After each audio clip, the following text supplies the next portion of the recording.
नमस्कार, India news देख रहे हैं आप और मैं हूं आपके साथ पुनीता सिंह। बुलेटिन की शुरुआत और बात करेंगे हिंदुत्व पर। कलेश में क्या अखिलेश यादव फंस गए हैं? क्योंकि देखिए, चुनाव है 2027 में। सवाल ये कि क्या अब हिंदुत्व की राह को अपनाते हुए अखिलेश यादव नजर आ रहे हैं। सवाल ये भी कि 2027 में आखिर बेड़ा किसका पार होगा। देखिए, समाजवादी पार्टी के आरोप से बाहर निकलने की कवायद अब लगातार तेज होती हुई नजर आ रही है। बड़ी खबर आपको इससे जुड़ी हुई बता दें। देखिए, समाजवादी पार्टी के आरोप से बाहर निकलने की कवायद में जुटे अखिलेश अब रथ यात्रा पर आ गए हैं। लेकिन सवाल सच्चे सनातनी पर आ गया है, यानी सच्चा सनातनी आखिर कौन है, अखिलेश या फिर बीजेपी?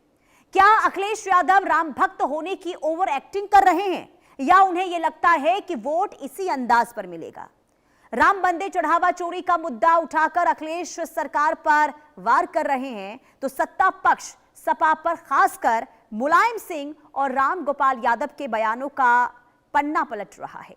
राम भक्तों के नरसंहार का मुद्दा भी उठाया जा रहा है। अब सवाल यह उठता है कि तनातनी वाले नेता सनातनी पिच पर हिट होंगे या फिर हिट विकेट, और क्या बीजेपी की पिच पर खेलकर अखिलेश अपने पैर पर कुल्हाड़ी तो नहीं मार रहे हैं?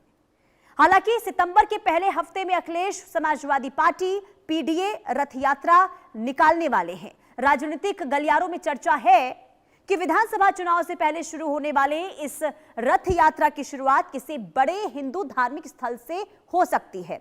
अब सोशल मीडिया पर लोग पीडीए के अलग अलग अर्थ निकाल रहे हैं। वहीं लोग सपा के शासनकाल में कानून व्यवस्था का मुद्दा उठाकर पीडीए पर सवाल खड़े कर रहे हैं। ऊपर से सीएम योगी सपा पर लगातार आक्रामक हैं और सीएम योगी ने पूछा है कि राम भक्त बनने वाले अखिलेश को क्या कृष्ण जन्मस्थान की भी चिंता है? इसी मुद्दे पर होगी चर्चा। हमारे साथ जुड़ेंगे खास मेहमान, लेकिन उससे पहले आपको सुनवाते हैं अखिलेश यादव का बयान और सीएम योगी का पलटवार। लेकिन उससे पहले आपको सुनाते हैं राम गोपाल क्या कुछ कहते हुए नजर आए हैं। बाबरी मस्जिद पर कोई परिंदा पर नहीं मार सकता तो नहीं मार सकता। फिर भी मुलायम सिंह के चलते जिन्होंने बाबरी मस्जिद को छूने की कोशिश की, वो गुंबद पर चढ़ तो गए लेकिन उतर नहीं सके। ये रिकॉर्ड है और इस बात का समाजवादी पार्टी और उसके नेता को न कभी अफसोस था और न रहा है, न रहेगा। चाहे उसको मौलाना मुलायम सिंह कहें, चाहे मुल्ला मुलायम सिंह कहें, चाहे हिंदू माने, चाहे हिंदू न माने, चाहे हिंदू वोट दे उनको, चाहे न दे।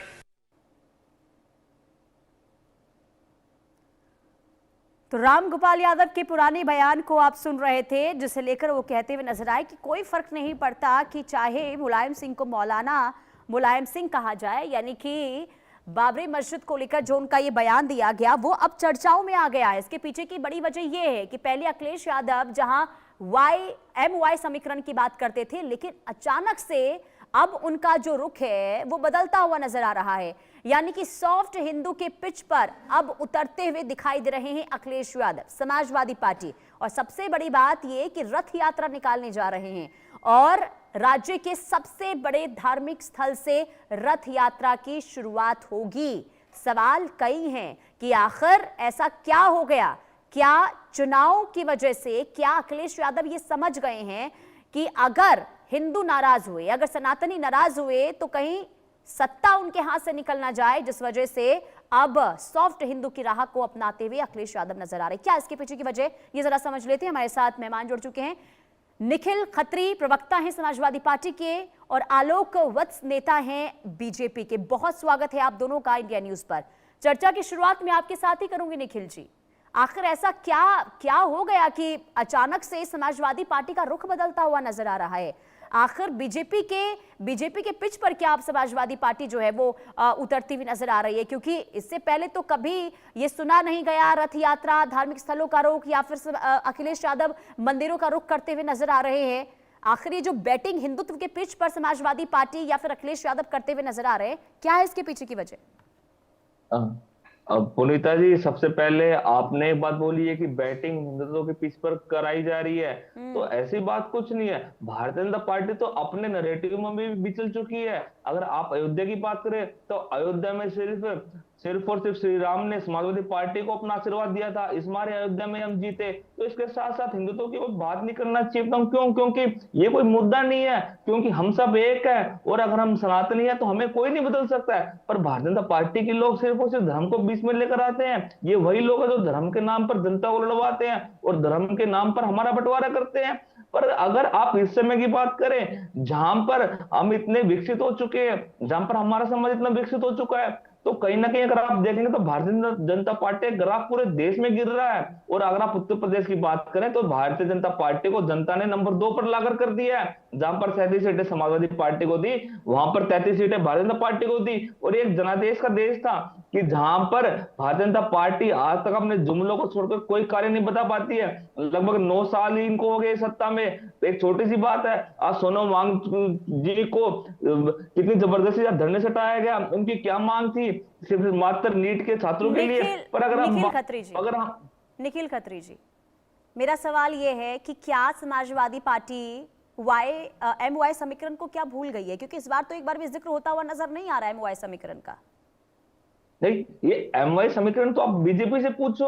ये MOI समीकरण तो वो करते हैं, मोदी योगी का समीकरण। हम सबको पता है कि लखनऊ वाले दिल्ली की मानते नहीं और दिल्ली वाले लखनऊ की मानते नहीं। तो MOI समीकरण तो भारतीय जनता पार्टी में हो रही है। तो हमें साफ तौर पर कई बार देखने को मिलता है कि इनके साथ में इनके साथियों के आपस में जूते चप्पल बच जाते हैं, कोई सुन नहीं पाता है। तो बात ये होनी चाहिए, आप एक बार बीजेपी से पूछिए कि वो कर क्या रहे हैं। भारतीय जनता पार्टी ने सिर्फ देश को पीछे किया है, इनकी कोई नीति नहीं है जिससे देश को आगे बढ़ाए। और अब बात अगर सिंचाई करते तो इस पर भारतीय जनता पार्टी ने जो कृत्य किया है 2014 से, जब से ये भारतीय जनता पार्टी के लोग हमारे देश में आए हैं, 94,000 स्कूल इन्होंने, सरकारी स्कूल इन्होंने बंद कर दिए, 94,000। और अभी तक रोज 25 सरकारी स्कूल रोज बंद हो रहे हैं। कोई ब्यौरा नहीं है, क्योंकि ये हमेशा शिक्षा विरोधी रहे हैं। और जहां पर उत्तर प्रदेश की बात करें तो 25,000 से ज्यादा योगी जी ने सरकारी स्कूल बंद करा दिए हैं और 5,000 सरकारी स्कूल और बंद करा देंगे। तो ये बातें सब जनता के बीच आ रही हैं और इसी बीच से तो को लेकर तो ये हमेशा शिक्षा के खिलाफ रहे हैं। और निखिल जी, आप ये कह रहे हैं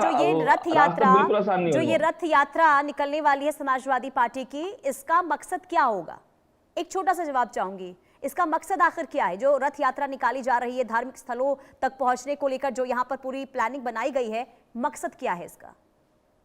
इसका मकसद सिर्फ एक ही है कि ये रथ यात्रा के साथ साथ ये जनता ने इसका नाम दिया विजय यात्रा। जनता ने साफ तौर बोला कि विजय यात्रा, और ये विजय यात्रा जो राम मंदिर के चोर है, जो उनको बचाने का काम भारतीय जनता पार्टी के लोग करते हैं, दिन रात मेहनत करते हैं टीवी पर, फील्ड्स पर, कि कैसे राम मंदिर के चोरों को ना पकड़ा जाए। तो जनता समझ चुकी है कि इस बार भारतीय जनता पार्टी को कोई एक भी जुमला इनका नहीं चलेगा। समाजवादी पार्टी के जितने भी साथी हैं, जितने भी बंधु हैं, सारे के सारे दिन रात मेहनत कर रहे हैं। और आने वाले समय पार्टी सरकार बनेगी, भारतीय जनता पार्टी जाएगी जब भी हमारे प्रदेश में उन्नति और प्रगति आएगी। ठीक है आलोक जी, निखिल जी को आपने सुना, वो तो यही कहते हुए नजर आ रहे हैं कि बीजेपी जो है वो जातिवाद की राजनीति करती है। सवाल ये कि जो इस वक्त हम अयोध्या को लेकर हालात देख रहे हैं, आपको क्या लगता है कि नुकसान इसका बीजेपी को होगा? और साथ ही साथ जो निखिल जी ने कहा है उसका भी मैं जवाब आपसे चाहूंगी।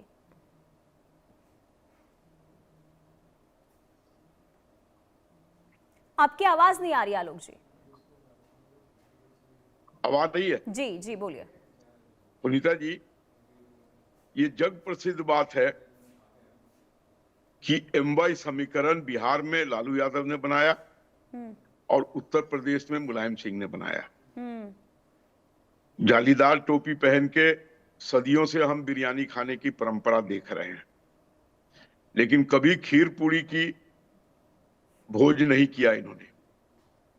जिन्होंने राम के अस्तित्व को नकारा, अब आप बीच में नहीं बोलिए, ठेकेदार बीच में मत बोलिए, क्या बोल रहे हैं? आप बीच में मत बोलिए, ये आप बीच में नहीं बोल सकते हैं। नहीं, ये बिल्कुल गलत है।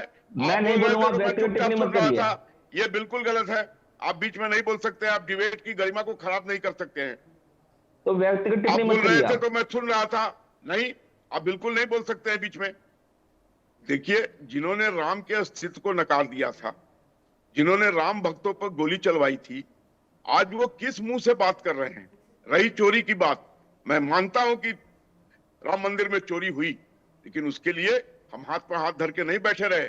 हमने त्वरित कार्रवाई करके SIT का गठन किया और लगातार लोग जेल जा रहे हैं, लगातार उनसे पूछताछ जारी है और आने वाले समय में छोटे से बड़े मछली तक पहुंचकर हम इसका पूरा पर्दाफाश करेंगे और जो भी लोग इस अनैतिक कार्य में संलिप्त थे उन सबको जेल के हवाले करेंगे और कानून के राज में वो उनको नहीं बख्शेंगे। लेकिन बात रही अब पीडीए की, तो पीडीए इन्होंने जब एमवाई समीकरण दरकता हुआ दिखा तो इन्होंने पीडीए बना लिया।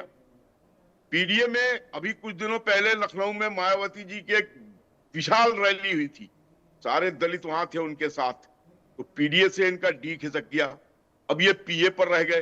लेकिन अभी तक ये समझा नहीं पा रहे हैं देश उत्तर प्रदेश की जनता को कि बचा हुआ पीए क्या है, यहाँ अगड़ों का क्या समावेश है, यहाँ महिलाओं का क्या समावेश है, कुछ नहीं बता सकते उसके ऊपर। अब ये राम चंदा चोरी के बहाने ये चाह रहे हैं कि हिंदुत्व पर प्रहार करें, लेकिन पहले आप राम मंदिर में जाइए, वहां दर्शन कीजिए, आप पहले उसको मान्यता दीजिए, तब आगे की बात कीजिए। प्रदेश के लोग आज योगी जी के राज में उन्नत विकास कर रहे हैं, चाहे वो एयरपोर्ट का मामला हो, चाहे वो एक्सप्रेसवेज का मामला हो, चाहे वो मेट्रो ट्रेन का मामला हो, चाहे मेडिकल कॉलेज का मामला हो। और इसका मैं जवाब लूंगी। और साथ ही साथ सबसे बड़ा सवाल आलोक जी ये भी हो जाता है कि जो 10 सालों में अब तक सरकार ने काम किया है उसकी स्थिति ग्राउंड जीरो पर क्या इस वक्त देखने को मिल रही है। मैं लौटती हूं आप दोनों के पास। देखिए 2027 की अगर बात करते हैं तो इसे लेकर बीजेपी का सियासी पारा जबरदस्त हाई देखने को मिल रहा है, वार पलटवार देखने को मिल रहा है। और इसी बीच आपको ये बता दें कि अखिलेश यादव का बयान सामने आया है, इसके बाद इस पर पलटवार मुख्यमंत्री योगी आदित्यनाथ ने किया है। क्या दोनों की ओर से कहा गया वो आपको सुनवाते हैं। जो कुछ खबरें आ रही हैं, जो कुछ लोग देख रहे हैं, बहुत दुखद है, लोगों को बहुत ठेस पहुंची है। प्रभु राम के प्रति श्रद्धा और उनके प्रति जो लगाव है भारत के लोगों का, वो हम कभी किसी से तुलना नहीं कर सकते। लोग कभी ये स्वीकार नहीं कर सकते थे कि उनके चढ़ावे के बारे में भी ये खबरें आएंगी। सरकार ने एसआईटी जरूर बनाई है, लेकिन क्या एसआईटी को निष्पक्ष काम करने देंगे, ये भी एक सवाल है बड़ा। आज कोई संकट नहीं है बहन और भाइयों।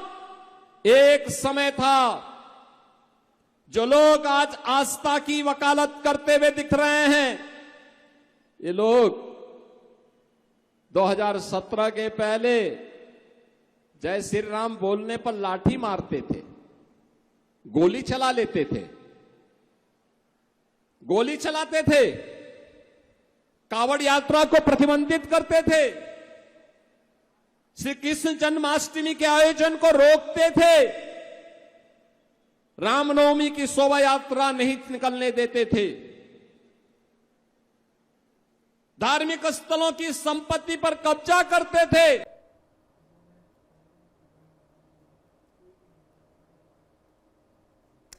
देखिए ये हमने बयान सुनवाए, मैं इसका जवाब लूंगी आपसे आलोक जी, लेकिन निखिल जी मैं आपके पास आऊंगी।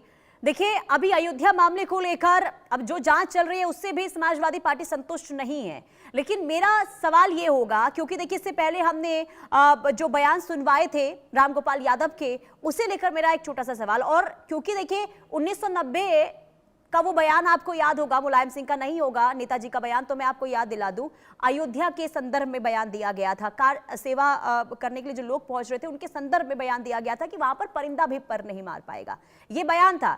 इन बयानों की चर्चा हो रही है इस वक्त क्योंकि हिंदुत्व के पिच पर समाजवादी पार्टी आ गई है। रामगोपाल यादव ने भी ये बयान दिया था और ये कहा था कि मुलायम सिंह यादव को भले ही मौलाना कह ले या फिर कुछ भी कह ले, हिंदू वोट दे या ना दे, उससे कोई फर्क नहीं पड़ता। लेकिन अब जाकर ऐसा क्या हो गया समाजवादी पार्टी में कि अब पूरा का पूरा रुख ही जो है पार्टी का वो बदलता हुआ दिखाई दे रहा है।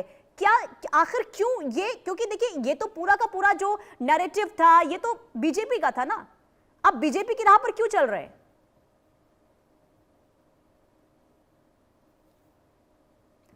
आवाज नहीं आ रही है निखिल जी आपकी। जी पुनीता जी, अभी आपने एसआईटी की बात की थी, तो मैं आपको एक बात बता दूं, एसआईटी पहले मैं इन बयानों पर, पहले मैं इस बयान पे आपसे जवाब चाहूंगी। आपने जो बातें की थी, मैं उस पर भी आऊंगा, पर सबसे पहले ठीक है, एसआईटी पर आ बोलिए। जाता हूँ। सबसे पहले आपने एसआईटी पर पूछा, तो एसआईटी पर कोई भी खुश नहीं है। इस हमारे बड़े चोरों को बचाया जा रहा है, इस हमारी चीजों को इतना बरगलाने की कोशिश की जा रही है। और जहां पर आप बयान की बात कर रहे हैं, तो मैं तो पूछना चाह रहा हूँ कि ये बयान तो तोड़ मरोड़ कर दिखाए जा रहे हैं, इन बयानों में सत्यता कितनी है तो हम सबको पता है। किस और जो बयान की बातें बात उस करें समय निखिल जी आप? जो पुनीता जी, एक बार आप मुझे मात्र 1 मिनट दे दीजिए। और जिस बयान की नहीं आप नहीं, बात कर कौन रहे से हैं, बयान को तो तोड़ मरोड़ के दिखाया जा रहा है निखिल जी? नहीं, जो आप प्रोफेसर रामगोपाल जी का बयान अभी दिखा रहे थे, अगर उन्होंने इस चीज को राज्यसभा बोला में तो उनका दिया गया मेरी वो बात बयान तो है, सुन अगर आप लीजिए। चाहते हैं तो वो दोबारा हम सुनवा देते हैं। मैंने आपको इस चीज के लिए नहीं बोला कि वो बयान झूठा सुनवाई है, वो बयान, आप उन्होंने पहले दिया इसको था सुन ये लीजिए, बयान। आप पहले वो नहीं सुन नहीं, लीजिए। उन्होंने ये बयान दिया था, उन्होंने ये उसमें बयान दिया था। हाँ, मैं तो इस चीज को मना नहीं कर रहा हूं। मैं एक मैं बार आप इसको वो मना नहीं बयान कर रहा पहले हूं। सुन लीजिए, पहले आप वो बयान सुन लीजिए निखिल जी। नहीं मार सकता तो नहीं मार सकता था। फिर भी मुलायम सिंह के चलते जिन्होंने बाबरी मस्जिद को छूने की कोशिश की, वो गुम्बद पर चढ़ तो गए लेकिन उतर नहीं सके। ये रिकॉर्ड है। और इस बात का समाजवादी पार्टी और उसके नेता को न कभी अफसोस था और न रहा है, न रहेगा। चाहे उसको मौलाना मुलायम सिंह कहें, चाहे मुल्ला मुलायम सिंह कहें, चाहे हिंदू माने, चाहे हिंदू न माने, चाहे हिंदू वोट दे उनको, चाहे न दे। सुना आपने निखिल जी? मैं आपको साल भी याद दिला देती हूँ, 1993 राज्यसभा में रामगोपाल यादव का ये बयान था। इसमें किसी भी तरीके से कोई छेड़छाड़ नहीं की गई है। क्या कहेंगे सुनीता जी, इस आप पर? मुझे 1 मिनट तो दीजिए अपनी बात रखने के लिए, आप मुझे 1 मिनट दे दीजिए। बोलिए। जहां पर आपने बयान दिखाया, तो उस समय के जो प्रधानमंत्री जी थे, उस समय के जो माननीय न्यायालय ने क्या आदेश था कि बिल्कुल भी तनावपूर्ण स्थिति नहीं होनी चाहिए, बिल्कुल भी कुछ चीज ऐसी गलती होनी चाहिए जिससे गर्दन न टूट जाए। और उस समय अगर जहां पर आप बयान दिखा रहे हैं, तो उस समय अगर कुछ ज्यादा बड़ा मसाकर हो जाता तो ये बीजेपी वाले लोग हैं, यही बोलते कि मुलायम सरकार स्थिति को संभाल नहीं पाई, उन्होंने दंगे फैला दिए। तो जो दंगे फैलाने में सबसे आगे रहते हैं, जो झूठ बोलने में सबसे आगे रहते हैं, भारतीय जनता पार्टी के लोग, तो ये उस समय क्या बात बनाते, आप ये सोच सकते हैं। और जो ये आदेश था, ये वहां के डिस्ट्रिक्ट कलेक्टर का आदेश था।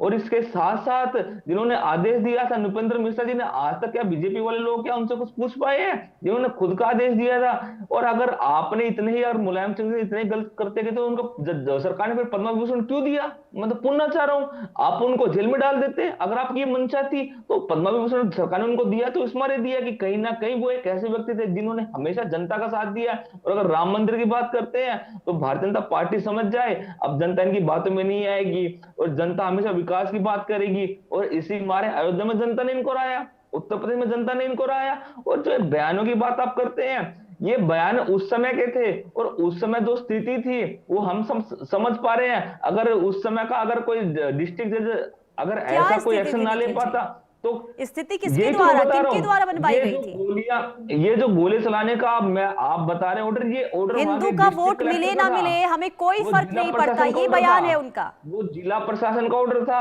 प्रोफेसर साहब ने बात बोली, वो बात अलग है, पर जिला प्रशासन का ऑर्डर, वो बात अलग कैसे हो गई? और उसके बाद अब आप उसी पिच पे तो उतर गए ना। अब आखिर हिंदू की याद कैसे आ गई? क्या आप लोग ये समझ गए हैं कि सनातन को नाराज किया, सनातनियों को नाराज किया तो खामियाजा भुगतना पड़ेगा? इसके बाद अचानक से हिंदुओं की याद आ गई। पहले तो हिंदू का वोट मिले या ना मिले कोई फर्क नहीं पड़ता था। सनातनी तो भारतीय जनता पार्टी हमेशा बताती है सनातनी बीजेपी में है, पर क्या आज तक कभी सनातनी बीजेपी में हुए हैं? बिल्कुल नहीं हुए हैं। क्योंकि सनातनी हमेशा एक बात समझते हैं कि जो सनातन को आगे बढ़ाएगा वो उसके साथ है, और जो सनातन का झूठा प्रचार करेगा वो उसके खिलाफ है। तो इस हमारे भारतीय जनता पार्टी के साथ कभी सनातनी हुआ ही नहीं है। हम तो इनसे पूछना चाह रहे हैं, जितने भी हमारे सनातन धर्म के जो धर्मगुरु हैं, क्या वो भारतीय जनता पार्टी के खिलाफ नहीं बोल रहे हैं? वो इसलिए बोल रहे हैं क्योंकि उन्हें पता है भारतीय जनता पार्टी से उनके नाम का इस्तेमाल करते हैं, धर्म की आड़ में गलत काम करते हैं, धर्म की आड़ में छुरा लेके चलते हैं। तो इन सभी बातों को लेकर सनातन धर्म समझ चुका है कि भारतीय जनता पार्टी वाले लोग सिर्फ और सिर्फ उनका नाम इस्तेमाल करते हैं और कोई कार्य करना नहीं जानते हैं। और इस बार सनातन धर्म की बदौलत 27 में सपा सरकार बनेगी, पीडीए समाज के लोग सपा सरकार बनेगी। और क्या कहेंगे इस पर? वो तो ये कह रहे हैं उस वक्त की परिस्थिति अलग थी, मतलब ये तो बहुत ही बेतुका बयान है ना। इस पर जवाब मैं चाहूंगी निखिल जी ने जो कहा है।